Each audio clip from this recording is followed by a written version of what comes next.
लपंडाव मालिकेच्या पुढील काही येणाऱ्या भागांचे अपडेट जाणून घेऊया आपल्या आजच्या या व्हिडिओमध्ये। चला तर मग अजिबात वेळ वाया न घालवता जाणून घेऊया पुढील काही येणाऱ्या भागांचे अपडेट। तर आता आपण इथे पाहणार आहोत की सखी आणि कान्हाचा संसार सुरू झालेला आहे आणि संसारात जी नवरा बायकोंची लुटूपटूची भांडणं असतात ती सुद्धा आता त्यांच्याही संसारात सुरू झाली आहेत। आता नेमकं तुझं माझं जमेना तुझ्या वाचून करमेना यांचं कसं घडतंय पाहूया आता। तर आपण आता पाहतोय की सखी ही आता खाते पिते मस्त आणि आता तिने कान्हाला सांगून ठेवलेलं असतं की हे बघ मी तुझ्याकडून जितके काही पैसे घेईन किंवा जे काही तू माझ्यासाठी करशील ते सगळं तू लिहून ठेवत जा।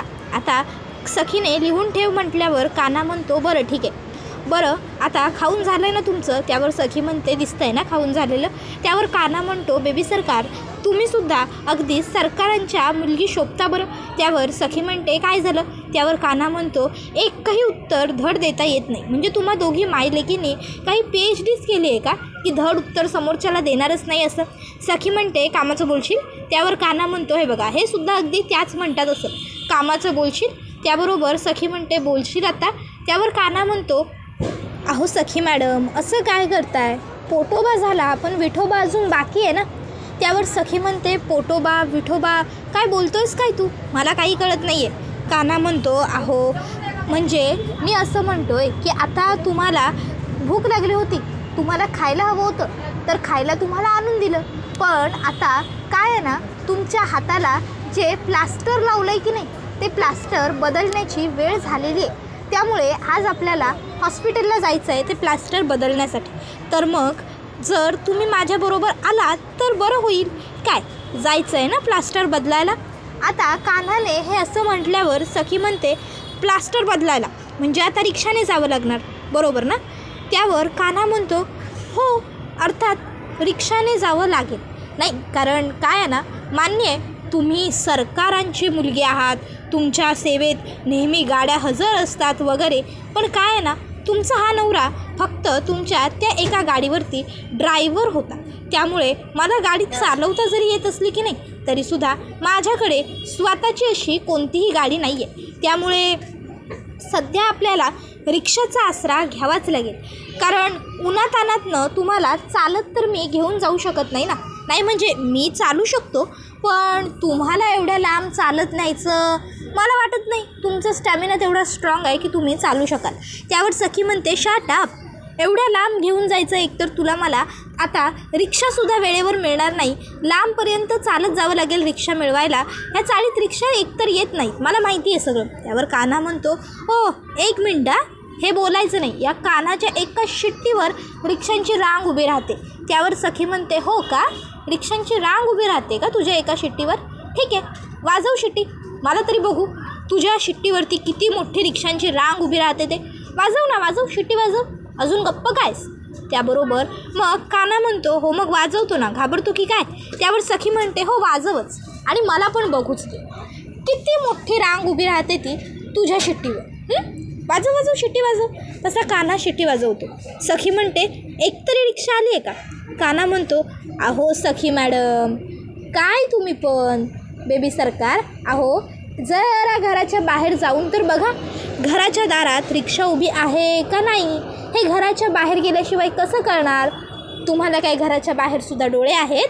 त्यावर सखी म्हणते कान्हा, त्यावर कान्हा म्हणतो अर्थात तुम्ही मी बोलावं असंच वागताय, तुम्ही घरात उभे आहात आणि तुमची अपेक्षा आहे की तुम्हाला बाहेरची रिक्षा दिसावी, कसं शक्य आहे?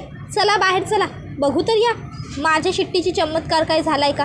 मग आता कान्हा बाहेर येतो तर बाहेर रिक्षावाला रिक्षा घेऊन उभाच असतो। आता कान्हा लगेचच सखीला म्हणतो काय आहे ना रिक्षा? त्यावर सखी म्हणते ते कोणीतरी आलं असेल चाळीत म्हणून ती रिक्षा आहे, तू उगाचच्या उगाच जास्त बोलू नकोस समजलं ना? आणि मग आता कान्हा म्हणतो बरं ठीक आहे तुम्ही मोठ्या बापाच्या आम्ही लहान बापाचं, बस आता बसायचं का रिक्षेत? त्यावर सखी म्हणते ए बघ माझ्या वडिलांवर जायचं नाही या पुन्हा, माझ्या बाबांबद्दल काहीच बोललेलं मी सहन नाही करणार। कान्हा म्हणतो बेबी सरकार अहो बरं कळलं, पण आता रिक्षात बसायचं का? पुन्हा मी तुमच्या आदरणीय सन्माननीय वडिलांबद्दल श्री राघव कामत सरांबद्दल काहीही बोलणार नाही, बस। त्यावर सखी म्हणते बोलूसुद्धा नकोस, माझ्या बाबांबद्दल काही बोलावं ना एवढी पात्रताच नाही आहे मुळात तुझी। त्यावर कान्हा गालात हसतो। सखी म्हणते आता हसायला काय झालं? त्यावर कान्हा म्हणतो नाही, माझी पात्रता काय आहे आणि काय नाही हे पुढची वेळच ठरवेल की आणि सांगेलही.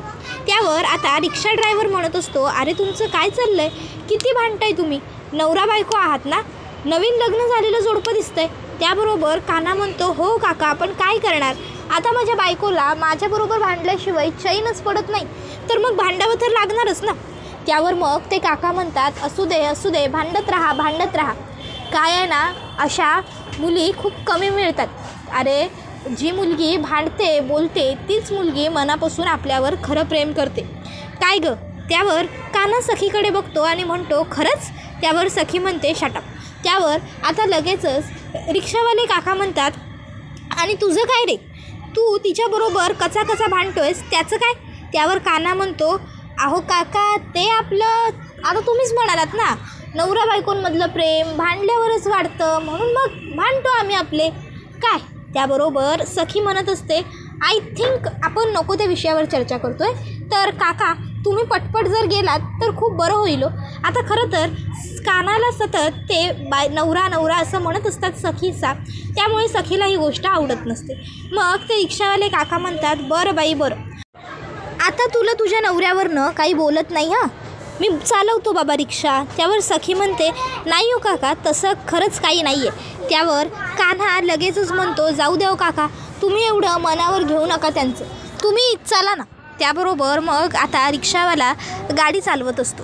आता रिक्षात बसल्यावर कान्हा मनातल्या मनात म्हणत असतो, बेबी सरकार, तुम्हाला जे वाटतंय ना ते सगळं काही दिवसांनंतर बदलेल.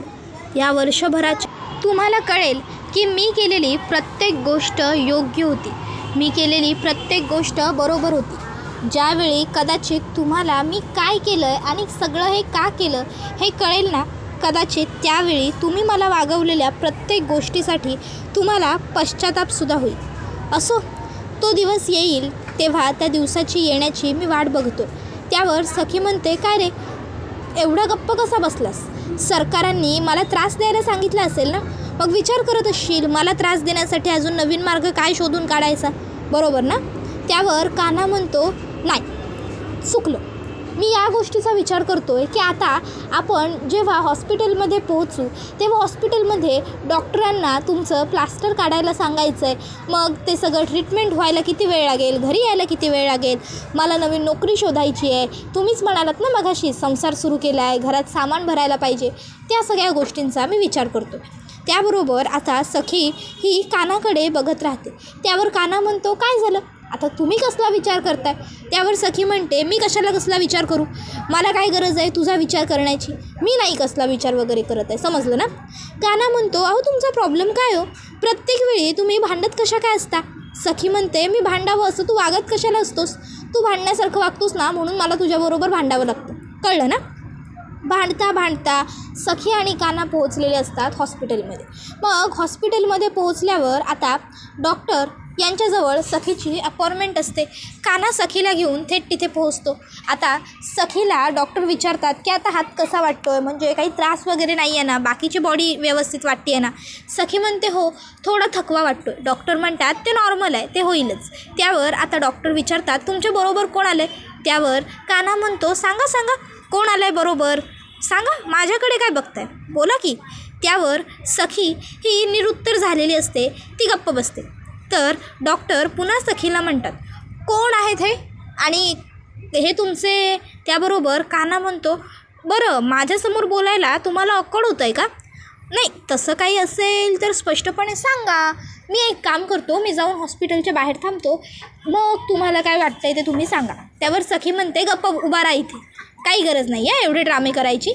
आणि मग आता डॉक्टर सखीला विचारतात, कोण आहेत हे. त्यावर सखी डॉक्टरांना सांगते, हा म्हणजे हे माझे मिस्टर आहेत. आता सखीने मिस्टर म्हटल्याबरोबर कान्हा सखीकडे बघतो आणि हसतो. सखी म्हणते, गप्प बस, दात काढू नकोस. त्यावर डॉक्टर सखीकडे बघतात. त्यावर सखी म्हणते, सॉरी डॉक्टर. आणि मग आता लगेचच इकडे सखीने सॉरी म्हणून झाल्याच्यानंतर मग आता डॉक्टर म्हणतात, जरा शांत राहा आणि सखीची ट्रीटमेंट आता डॉक्टर सुरू करतात. आता ट्रीटमेंट करून झाल्याच्या नंतर मग इकडे आता पैसे भरायची वेळ येते, तेव्हा सखीकडे तर पैसे नसतात.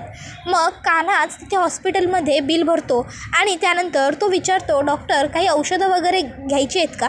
त्यावर डॉक्टर होकार देतात आणि काही गोळ्या लिहून कान्हाच्या हातात देतात आणि म्हणतात या गोळ्या घ्या. नाही म्हणजे त्यांना विकनेस वाटतोय ना, तर त्यांचा विकनेस कमी व्हावा यासाठीच्या ह्या गोळ्या आहेत. त्याबरोबर कान्हा म्हणतो येस शुअर, आणि मग आता तो त्या गोळ्यांचं पाकिट मी घेऊन येतो असं म्हणतो. त्यावर सखी म्हणते नाही राहू दे, काही गरज नाही आहे, माझ्याकडे पैसे नाही आहेत ना, मी तुला देऊ शकत नाही सध्या पैसे गोळ्या आणायला, काही गरज नाही आहे मला गोळ्या वगैरेंची, मी एकदम ठणठणीत आहे, हां पुरून उरेन तुला एकटीच, नको आणूस गोळ्या. त्यावर कान्हा म्हणतो अहो बेबी सरकार, पण त्यावर सखी म्हणते चल घरी जाऊया. मग कान्हा म्हणतो ठीक आहे जशी तुमची इच्छा. मग ते दोघं रिक्षात बसतात आणि पुन्हा घरी येतात. आता रिक्षाचं मीटरसुद्धा कान्हाच देतो. सखीला चाळीत सोडून कान्हा मेडिकलमध्ये येतो. मेडिकलमध्ये डॉक्टरांनी ज्या गोळ्या लिहून दिलेल्या असतात त्या सगळ्या घेतो आणि घरी येतो. आता सखी विचार करत राहिलेली असते, हा कान्हा असा कसा, एवढ्या गोळ्यासुद्धा याने माझ्यासाठी घेतल्या नाही, असा का वागू शकतो हा? त्याबरोबर कान्हा तिकडे येतो आणि म्हणत असतो या घ्या गोळ्या. त्यावर सखी म्हणते मी म्हणाले होते ना नको आणूस म्हणून, काय गरज होती? त्यावर कान्हा म्हणतो नाही तुम्ही म्हणाला होतात नको आणू म्हणून, पण काय आहे ना मी आणल्या, तुम्ही मगाशी सांगितलेत ना पैसे लिहून ठेव म्हणून गोळ्या आणल्या, या घ्या ह्या गोळ्या. त्यावर सखी म्हणते खरंच लिहून ठेव. त्यावर कान्हा म्हणतो नाही गरज नाही आहे या कान्हाला पैसे लिहून ठेवण्याची, कारण काय आहे ना कान्हा कधी कोणाला दिलेली वस्तू परत घेत नाही, ही कान्हाची सवय नाही, हे कान्हाच्या स्वभावात आणि संस्कारात सुद्धा बसतच नाही, आणि तत्त्व तर मी माझं बाजूला ठेवलंच आहे. त्यावर सखी म्हणते पुरे झाला, तुझे संस्कार स्वभाव आणि तत्त्व काय आहेत ना ते माझी फसवणूक केलीस त्याच वेळी मला कळाले, त्यामुळे आता तू तुझे संस्कार तत्त्व स्वभाव वगैरे काहीही मला सांगू नकोस. आणि ठीक आहे तुला नाही ना ठेवायचा हिशेब नको ठेवूस, मी स्वतः हिशोब ठेवेन, मी प्रत्येक गोष्ट व्यवस्थित लिहून ठेवेन आणि नंतर तुला तुझे सगळे पैसे पै एक न एक रुपया अगदी व्याजासकट परत करेन. मग तर झालं ना. त्यावर कान्हा सखीला म्हणतो बेबी सरकार काय आहे ना तुम्ही पैसे परत कराल, व्याजासकट परत कराल, पण वेळेचं काय, वेळेला महत्त्व असतं. ऐकलं असाल की कधीतरी तुमच्या वडिलांनी तुम्हाला एवढ्या गोष्टी शिकवल्यात, मग ही एक पण शिकवली असेल त्यात. त्यावर सखी म्हणते माझ्या बाबांनी मला काय शिकवलं आहे आणि काय नाही शिकवलं आहे ना याबद्दल मुळात तू बोलूच नको, कारण तेवढी तुझी पात्रता नाही आहे. विसरलास का मगाशी आपण रिक्षात बसताना मी तुला ही गोष्ट सांगितली होती. विसर ना, तुला खूप लवकर पडतो कान्हा गोष्टींचा, पण असो काही हरकत नाही, तुला तेव्हा बोललेल्या शब्दांचा जरी विसर पडला असेल तरी मी तुला पुन्हा या गोष्टीची आठवण करून देते की माझ्या वडिलांनी शिकवलेल्या गोष्टींबद्दल, माझ्या वडिलांनी केलेल्या संस्कारांबद्दल तू बोलू नकोस, कारण तुझी तेवढी. त्यावर कान्हा म्हणतो माझी तेवढी पात्रता नाही आहे, कळलं मला, कळलं हां माझी पात्रता नाही आहे. बस एवढं बोलून कान्हा आता घराच्या बाहेर निघून येतो आणि आता मनातल्या मनात तो म्हणत असतो बेबी सरकार आत्तापर्यंत तेजस्विनी कामत यांनी ज्या ज्या लोकांना त्रास दिला आहे ना त्या सर्वांचा उठारेटा काढण्यासाठी मी तुमचा फक्त प्याद्यासारखा वापर करतो.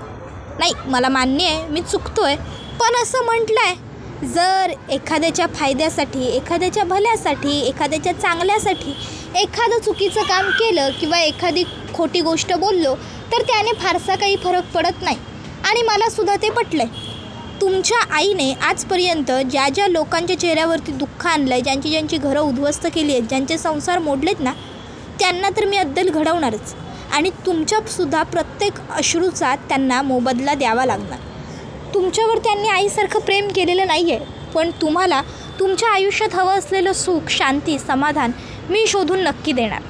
त्याबरोबर आता कान्हा एवढा सखीचा विचार करतोय ही गोष्ट त्याच्याही लक्षात येत नसते.